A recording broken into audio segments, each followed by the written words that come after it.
ગઈ તારીખ 20/6/2025 રાજકોટના એક ડાયમંડના વેપારી છે જેઓનું નામ અજયભાઈ સુરેશભાઈ ધાગડા રહે જામનગર રોડ રાજકોટવાળા કે જેઓનું પોતાનું રાજકોટ ખાતે જેબી જ્વેલર્સનું મોટો શોરૂમ છે અને તેઓના કર્મચારી છે જિગ્નેશભાઈ નાથાભાઈ કુછડિયા કે તેઓ જેબી એક્સપોર્ટ ગોલ્ડ એન્ડ ડાયમંડ જ્વેલરીમાં નોકરી કરતા હતા.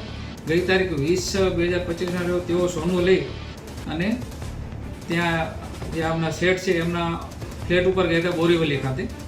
ત્યાંથી તેઓના સહકર્મચારીને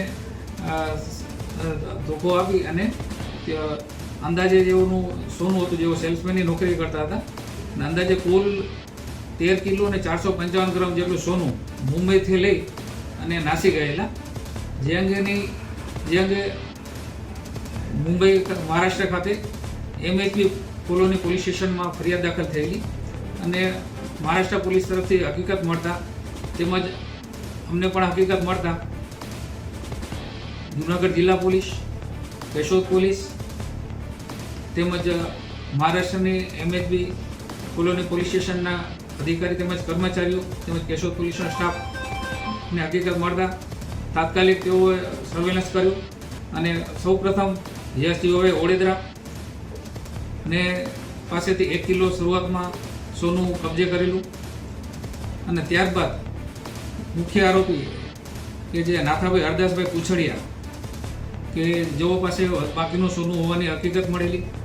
ત્રણેય પોલીસની ટીમોએ એકદમ સાથે મદદગારી એકદમ સંકલન કરી અને કુલ 13 કિલો અને 455 ગ્રામનું 100% સોનું, જેમાં દાગીના તેમજ ગંઠા પણ મળી આવેલા, તે કુલ તમામની કિંમત 13,34,62,327 રૂપિયાનો કુલ 100% મુદ્દામાલ રિકવર કરી અને MHB પોલીસ સ્ટેશન મહારાષ્ટ્રને સોંપી આપેલું છે.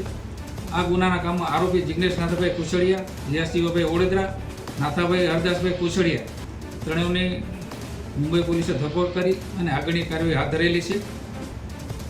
અને અગાઉ નાથાભાઈ હરદાસભાઈ કુછડિયા અગાઉ મર્ડરમાં તેમજ દારૂના ગુનામાં પણ પકડાયેલા છે. આ સમગ્ર કાર્યવાહીનું સુપરવિઝન પોલીસ મહાનિરીક્ષક જાજડિયા સાહેબ તેમજ પોલીસ અધિક્ષક ઓડેદરા સાહેબની માર્ગદર્શન હેઠળ તમામ કાર્યવાહી કરવામાં આવેલી છે. જે આરોપી છે એ ક્યાંના છે અને જે મુદ્દામાલ હતો એ ક્યાં રાખવામાં આવ્યો છે? હા, આરોપી મૂળ માણેકવાડા ગામના છે, કેશોદ તાલુકાના, જેને કારણે આપણને કેશોદ પોલીસને તાત્કાલિક હકીકત મળી અને એના આધારે તપાસ કરવામાં આવી હતી. જેઓ પોતાના ઘરની પાછળ જે નદી છે, નદીના કિનારે ઝાડ ઉપર સોનું લટકાવેલા હકીકત મળેલી અને એના આધારે પોલીસે સમગ્ર મુદ્દામાલ કબજે કરેલો છે. અને અગાઉ જે 1 કિલો હતો તેઓના આરોપીના ઘરેથી, જૂનાગઢ ઘરેથી 1 કિલોનો મુદ્દામાલ કબજે કરવામાં આવ્યો.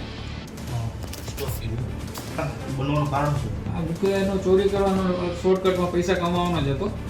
જે ખરેખર એમ ત્યાં નોકરી કરતા હતા એની સાથે વિશ્વાસ વ્યક્ત કરીને એને નજર ચૂકીને ચોરી કરીને એને લેવેલા.